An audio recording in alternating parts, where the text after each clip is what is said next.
Technical story में आप सभी का स्वागत है।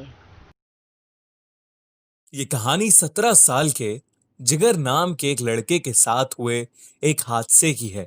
बहुत मेहनतों के बाद जिगर का एडमिशन दिल्ली यूनिवर्सिटी के कॉलेज में हो गया था और वो बहुत खुश था। वो पहली बार अपने गांव से दिल्ली शहर में आया था और उसके लिए वहां सब कुछ नया नया था।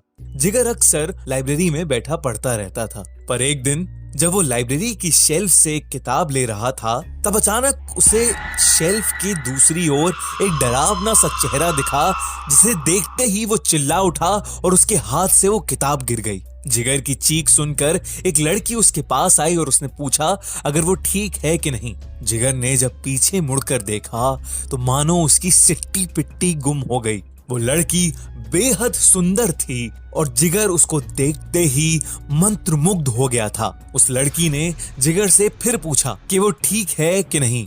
जिगर ने हाँ में अपनी गर्दन हिलाई और फिर उन दोनों की बातें शुरू हो गईं। वो दोनों रोज रोज लाइब्रेरी में मिलने लगे और एक दूसरे के साथ पढ़ने लगे।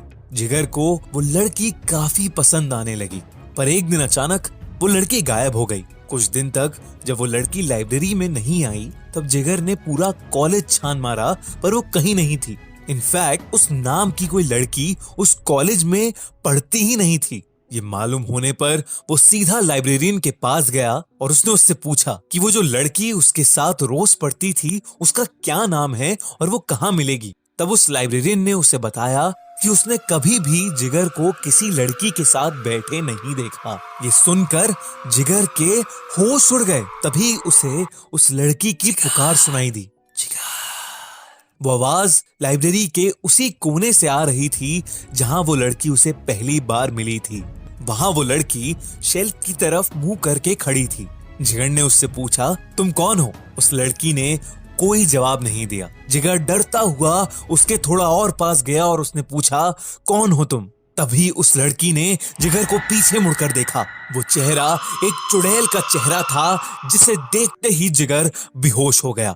उस दिन के बाद से जिगर ने लाइब्रेरी जाना छोड़ दिया। उसे यकीन हो गया था कि उस लाइब्रेरी में उस लड़की का भूत है। उसने स्पेशल रिक्वेस्ट पर अपना कॉलेज तो चेंज करा लिया, पर उस लड़की के चेहरे को वो शायद ही कभी भूल पाएगा। चैनल को सब्सक्राइब करना ना भूलें और बेल आइकन जरूर दबा दीजिए।